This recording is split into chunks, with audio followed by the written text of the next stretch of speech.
Welcome to the skeletal system. The skeletal system is going to make up around half of your midterm exam. So skipping this would be a really bad thing to do for the class. The skeletal system, the skull, the vertebrae, the rib cage, and the sternum, and all the way down to the rest of the appendicular skeleton is the structures, the bones, knowing what they look like. This is going to take you so much time to study. The skeletal system itself is just going to be these two models behind me, which doesn't seem like much. There's only a few things you need to know on those models, but when you start adding up everything that we're going to have to go over, and I'll give you that shock of revealing all the things you need to know for the skull, it becomes very overwhelming for the majority of students, so that is why I want you to take these into small parts. No matter if you're taking it in the fall or the spring, you're taking it in a 16, 15, 8-week, 12-week, 6 weeks in the summer, it doesn't matter. You just have to condense it or expand it, but studying it in little chunks is the only way for you to keep your sanity and try not to get overwhelmed by all this material. So let's get started. First, nothing's in red. Nothing's in red for the first couple of slides, and that's on purpose, because a lot of these things coincide with stuff you learn in lecture, so you need to know about the compact bone. Knowing about the shaft and calling it the diaphysis is important. There's a cavity, which is going to have marrow, red or yellow. You're also going to have the enlarged ends of the bone, the epiphyses, and then the spongy bone. And then on the outside, covering it all, is going to be the periosteum. And the periosteum is going to be held into the compact bone with Sharpie's fibers, or perforating fibers. Let's take a look and see what that looks like. So again, nothing's in red. None of these are going to come up on your midterm. So I'm just taking this time to show you. These are the shaft of the long bone, and these are the heads. And if you kind of coincide or you kind of think about this or link this up with what you're learning in your lecture class, you'll know that the shafts and the heads grow at different rates. That is why if you've ever held a newborn, you kind of hold them and they just feel like they're almost like jelly. And the reason why they feel like jelly is between all the long bones, they have cartilage. So very similar cartilage in your ears and your nose, it bends. Their long bones also bend. I'm an adult, so my bones now have compact bone that separates the long bones, so there's not a lot of wiggle room, there's not a lot of give. Which means that if I fell or if I get hit by something or if I had some type of traumatic injury, my bones will most likely break. Which, if you ever think back, because I was a kid once, if you fell out of a tree, you were skateboarding and skateboard directly into a wall or a car, and you just kind of bounced back and said, okay, that sucked, I'm gonna get out of here. And the reason why when you're younger, falling out of a tree, a roof, I don't recommend it, but if that did happen to you, you have cartilage in these epiphyseal lines. And because you have cartilage on those epiphyseal lines, your long bones bend. So if you fell out of a tree, your bones bend, but they don't break. The older you get, if you're doing things in your 15, 16s, you're doing things in your late and early 20s, you're doing things in your late 20s, the result is going to be completely different on each of those stages of your life, because the older you get, the more likely you have compact bone keeping them. They're not as flexible, and then that flexibility won't be able to absorb the shock. So just knowing a little bit about the makeup of the bone will help you better understand how do the bones grow and link that with your lecture material. Now let's look at the models. So this is a model that looks very similar to the ones I showed you before, but it just looks a little different. You have that periosteum, or I've heard people call it periosteum, and they are from England who say that, but periosteum or periosteum is that outer covering. It's that smooth layer that covers the outside of the bone. And then you have these Sharpie's fibers or perforating fibers that hold it in and grab it into the compact bone. You can see that the compact bone has these little concentric circles. That outermost concentric circle is going to be an osteon. The middle of each osteon is going to have a central canal. Central canals then have other canals that come off the sides, and those are going to be called perforating canals or Volkmann's canals. And then just a quick thing, each of those concentric circles, concentric just means one after another, are called concentric lamella. And they're lamella because they're laminated, just like pieces of plywood and any other type of laminate that you have. It has the same root word. These are just concentric lamella because they're concentric laminated structures. Now let's take a look at our first model. So here is this one right here. So this model right here is the one you see on the screen. And you can see, if you look down on the top of it, it just looks like almost like a forest that was mowed down, because all of these just kind of look like tree rings, and there are central canals in all of them. So central canal, all surrounded by concentric lamella. If you turn it like this, you can then see that these are going to be the concentric lamella. All of those things. This is just an osteon that has been pulled up. But if you look up here, you see here, and you look at the model like this, that looks like a piece of pie. And that piece of pie is just one slice. But these little things that stick up go around the entire outside of the bone, or they go around the circumference of the bone. That's why these out here are called circumferential lamella, while all these other concentric ones around the osteon are called concentric lamella. The periosteum is on the outside with the Sharpie's fibers. So you can see periosteum, and no matter what side you have, it's going to be little Sharpie's fibers or perforating fibers holding it in. You have central canals running up and down, and you have a perforating or Volkmann's canal running perpendicular to them. And then a lacuna. A lacuna is very difficult to actually see in any of these models. And if you're in person, and if you are able to look at this model, the thing I usually do is take your fingernail and just stick your fingernail in this little hole. And you kind of go to all of them. You can't really see it, but you can see my fingernail will fit into most of those little structures. Those little structures are pretty much just this, an indentation. That indentation is a lacuna. So if I took a phone charger, put the phone charger in a lacuna, that's what it would be. So if you looked here, you had these little minerals. Those little minerals, most likely calcium, but we don't know. It could be phosphorus and other stuff, and potassium that are going to be stored in bone. But let's just say that's calcium. That's calcium stored in a lacuna. These are cells called osteocytes. That's why these are osteocytes in a lacuna, or a lacuna with an osteocyte. So once you went over all this, you have spongy bone, compact bone, periosteum, osteon. We've covered them all. You now see the spongy bone on this side, compact bone, and the periosteum on that outside with those Sharpie's fibers, central canals, Volkmann's canal, concentric lamella, circumferential lamella. That is all you need to know on these models. This is a brand new model that we have in the lab, and you can see it looks very similar to the other one. It's just smaller.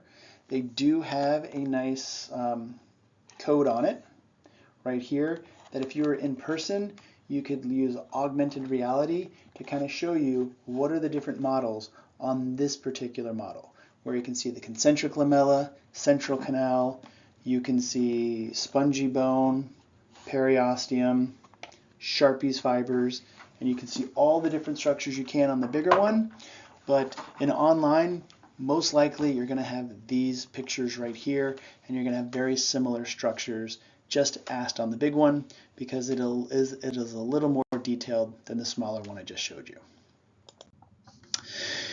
In some semesters, I recommend students just look over these. These are general features of bones. But pretty much, you're going to memorize that's the mental foramen. That's going to be the infraorbital foramen. These are structures you're just going to have to memorize. And the more you memorize and the more repetition you do, you're going to come to the realization that every time I talk about a hole, I'm using the word foramen. every time I'm using an indentation, it's going to be the fossa.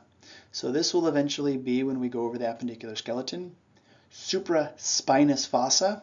Supra because it's above the spine, and fossa because it's an indentation. This is the infraspinous fossa because it's inferior to it, and inferior to what? The spine, and it's in that fossa. These are going to be the origins for your rotator cuff muscles of the supraspinatus and infraspinatus.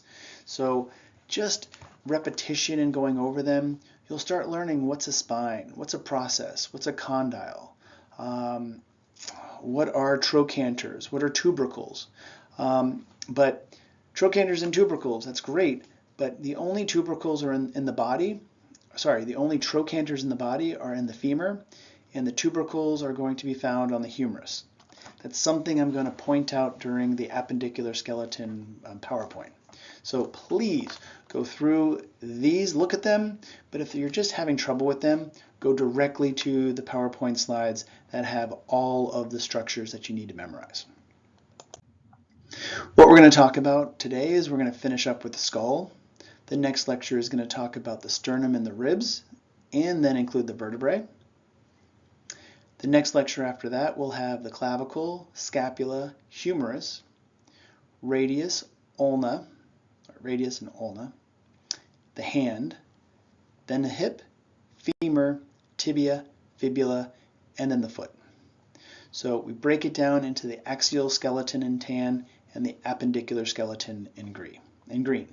Now let's get started with the skull. Skull is the most complex part of the skeleton. Most students see these pictures and they get very overwhelmed. And they get very overwhelmed because if you see, there's 22 bones. And on this model, 22 bones means there are 22 different colors.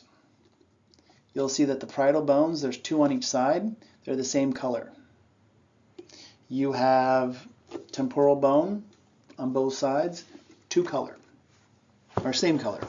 So when you're looking at this, at the bones that have the different colors, they become a little bit easier to see, but you still should be able to find all the different bones on the skulls that are just plain white. So let's look at what you need to memorize. So if you look at this and you feel a little overwhelmed, that's natural. If you look at all these things, you're like, there's no way I'm going to memorize all these different things. So when I said take little steps, first thing, memorize the bones. Frontal bone, nasal bone, maxilla, zygomatic, mandible. Now if you think about it, frontal, nasal, maxilla, zygomatic, mandible, that's not too bad. I just repeated it twice. If you repeat it a few more times with, and you're saying the names, I guarantee you, if I said, what's the name of that bone? About half of you would be able to answer, that's the nasal bone. So just by taking the names of the bones and none of the structures first, you can see that you'll be able to learn this in about 2 to 3 minutes, which is actually a good use of your time. Now, how about the structures? Mental foramen, infraorbital foramen, supraorbital foramen, or sometimes there's a notch called a supraorbital notch. You're then going to have inferior nasal concha, middle nasal concha, and the middle nasal concha is part of your ethmoid bone. That's why it's green. There's also an ethmoid bone back there. There's a yellow bone right here called the vomer. And the only other structures you need to see, lacrimal, ethmoid, and sphenoid. We're going to take a look at those bones when we look at the next slide or when we look at the side. So let's go over everything. Frontal, nasal, maxilla. Maxilla's over there too. Zygomatic on both sides. And then you have the mandible. You have the mental foramen, which is the hole right here. So if you're kind of sitting there thinking, you're touching your thumb and pointer finger is on your mental foramen, where mental nerve is going through. Infraorbital foramen is going to be right there. supraorbital foramen will be there. You have your middle nasal concha, that's going to be the ethmoid bone, inferior nasal concha, vomer, lacrimal, ethmoid, sphenoid. And if you look, we covered everything. We didn't cover the parietal bone or the sutures because they're much easier to see on this view. So now we take this and we're kind of looking at it like this. We have this one. We also have this one. So if you are very, very, very extremely, visually oriented, it's important to know that there are many different types of pictures you can see. So frontal bone, nasal bone, maxilla, mandible, zygomatic, lacrimal, ethmoid, sphenoid, mental foramen, infraorbital foramen. We just covered all that. So it's no new material. All you're doing is you went from here and turned it to the side, and you saw everything on the front remain the same. That is why this is the first time in these lectures that I'm going to say, please go to the library. The library has bone boxes where you can check them out. You can check them out and you can use them for a half hour. Sometimes if it's not busy, like certain times in the summer, there's not a lot of classes going on, so you might be able to sit there for 1 or 2 hours and go over all the bones in one sitting. It's important to have somebody sit with you and say, what's this? What bone is that? What's that bone right here? And you look at this slide, you're just like, that's the parietal bone.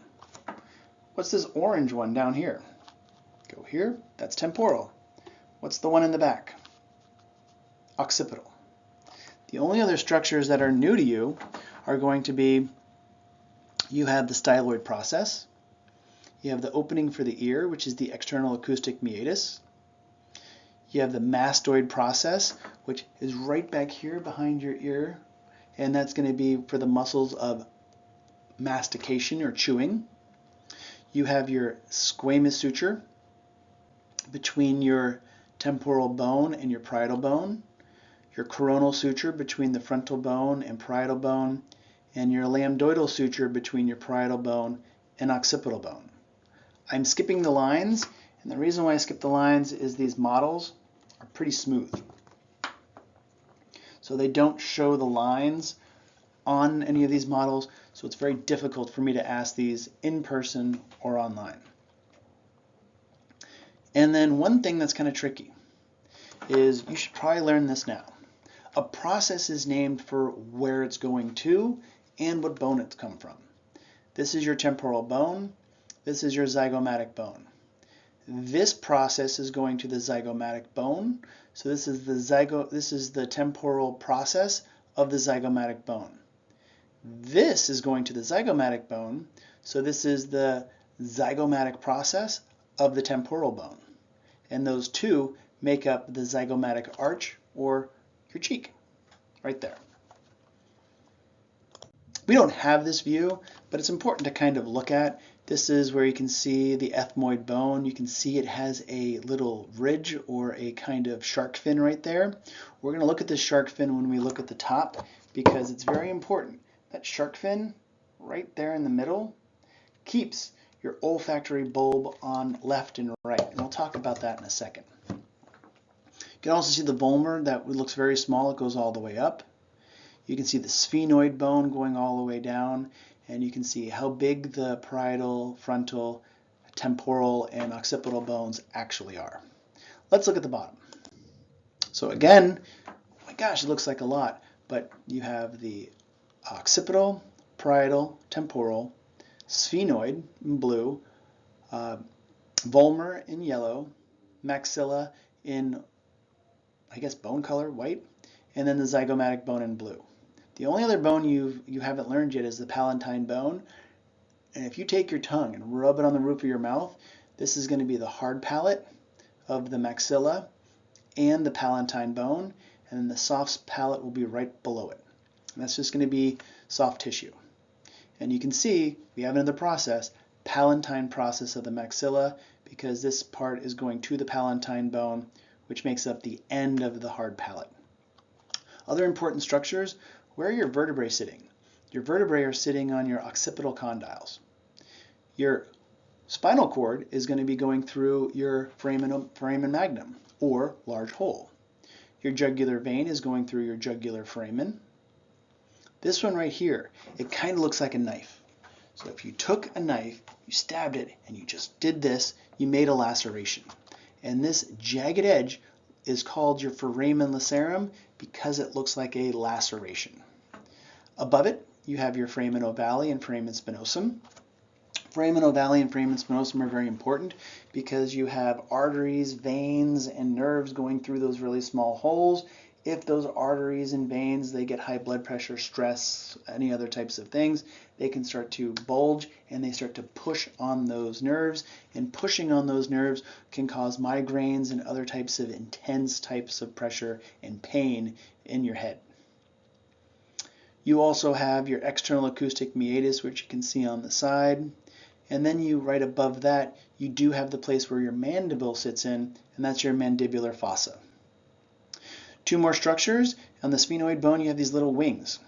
Medial pterygode plate, lateral pterygode plate. It's a very interesting way of spelling it and the way it sounds, but medial and lateral pterygode, it allows you to swallow and allows you to make different types of sounds with your voice. They're high or low. So if you do speech therapy or speech pathologist, knowing all the different muscles in speech, knowing the nerves of swallowing and speech allows you to work better with patients because they might have different types of strokes or learning disabilities and other things that might keep them from doing different types of sounds. So knowing how all the sounds are made are very, very, very important. And I'm just looking real quick, and you see that I've covered all the different structures. Now the inside. So the inside's important. And there's the inside of both pictures, of both the colorful models. And what you see the big hole. So we'll start there. So the big hole is the foramen magnum. That's where the spinal cord is leaving. You have your jugular foramen on both sides, so jugular foramen. You have the internal acoustic meatus, which is where the ear is going in and the nerves are coming out. You have the foramen ovale, foramen spinosum, and foramen ovale is always going to be medial. Spinosum is going to be just lateral to it, and you can barely make out the lacerum. Let's go up here. So I mentioned this before. You have this weird little ridge right there. And when you touch this, that's why using the SLC, touching the models, holding them and moving them around is important, because that raised ridge is really hard to see in a two-dimensional picture. But that raised ridge is your cristogalli. All of that is your cribriform plate of the ethmoid bone. They have little holes in the cribriform plate called cribriform foramina. And what's happening, your olfactory bulb is moving up. Cristogalli is going to keep the left on the left, the right on the right. It's my left, not your left, but it keeps both of the olfactory nerves on both sides, and the cristogalli is keeping them separated. And this might not sound like a big deal for you, but think about ancestors thousands of years ago that were hunted by animals. If you had a smell that was coming from the left, you would have the olfactory nerve over here pick up that scent of smell or olfaction before the right side picks it up. And that would be able to have you turn your head and see what dangers are coming from that direction. Nowadays, you're just kind of looking in an elevator saying, what smells over in that direction? But that cristogalli still allows you to determine which side sense of smells are coming. Right behind it, you have your sella turcica. Sella turcica is nice because if you put your finger into the sella turcica, you can see your pituitary gland is about the tip of your finger. And the pituitary gland is very important. It has so many hormones. So it has its own little sitting place in the skull. And that sella turcica is very important for that because it wants to keep everything really, really tight so things don't move around. You do not want those hormones to be released at inopportune moments. So the sella turcica, or the Turkish saddle is what it's called. You're going to call it sella turcica because I don't know this is Latin for Turkish saddle, but I've never seen a Turkish saddle, so I don't know what it looks like. But That's the back of the saddle, or dorsal cilia, that you sometimes hear that called. This also looks like almost like a motorcycle seat, where you have the handles right there and you have little holes in front of it. The holes in front of it are your optic foramen, where the optic nerve is coming through. And the optic nerve is going to come through and then eventually cross in the optic chiasm. We'll learn all about the parts of the brain when we cover the brain, but right now we're just doing, this is where your brain is going to sit. Here is your sutures, and here you can see there are the sutures right there, where you have the coronal suture, sagittal suture, lambdoidal suture in the back. Coronal suture, sagittal suture, lambdoidal suture in the back. And these are just the individual bones, just to kind of show you where they are. You don't need to memorize all of those different types of words. You're only memorizing the words that we kind of covered already. This kind of shows you the medial and lateral pterygode plate, just to kind of show you what it looks like and how they do look like wings. Olfactory or optic foramen, sella turcica, and here you can see that's how you spell dorsum cilia if you were wondering how to spell it. Here is where the eye goes and the bones associated with, just to give you a closer look. One thing I didn't mention, the lacrimal bone. The lacrimal bone has a little duct, and you can't see it in any of these models, which is probably why I skipped it. But there's a little indentation there. That's called your lacrimal duct. Because if I asked everybody here, what do your tears taste like? All of you will know that they taste salty, because the lacrimal gland releases tears. They go across your eye and clean them, and then go down the lacrimal bone, which is in the lacrimal duct, which is in the lacrimal bone, and then those tears go down the back of your throat, where you can taste them as salty. There is your mandible, and here's the fetal skull. For the fetal skull, all you need to know is anterior fontanelle. Anterior fontanelle, do not call it a soft spot. You're now going to use the anatomical term of anterior fontanelle. You might think that there's nothing to really know about it, but this allows the fetal skull to deform in a way to allow it to come out. And a lot of the times in newborns that are from natural birth, they have a cone-shaped head, because all of those cartilages allows the bones to change, and allows it to come out in more of a cone. Another thing to pay attention to, if you're a nurse and you're working in the pediatric office, you're looking at these and you're like, anterior fontanelle. Sometimes they're indented, sometimes they're bulging. That's telling you actually a lot of information. If it's indented or if it's going in, it's just telling you that the baby is dehydrated, because the fluid balance inside, all the tissues are absorbing it, or it evacuated a lot of those fluids. So if you see the anterior fontanelle indented, it's going to be dehydration. Opposite, if it's bulging, it means the pressure is too high. Maybe there's some type of infection in the cerebral spinal fluid, maybe there's too much fluid, and that can be another type of issue. And that brings us to the end of the skull. So remember, library has these models. You can check them out. If you don't have the models, just have somebody point to it, the different parts. What's the hole? What's the bump? What's that spiky thing? And that spiky thing right there, styloid process. And styloid, because if you look here, doesn't it kind of look like the tip of a pen, which is a stylus, which is what you write with. So when you go through all of these pictures, go through all these lectures, go through them several times, start with naming the bones, start with something small, become very, very confident in that before you move on to the different views, the different images, and before you move on to any new material. Because if you just briefly go over all the things, you're not going to succeed on the midterm. So good luck.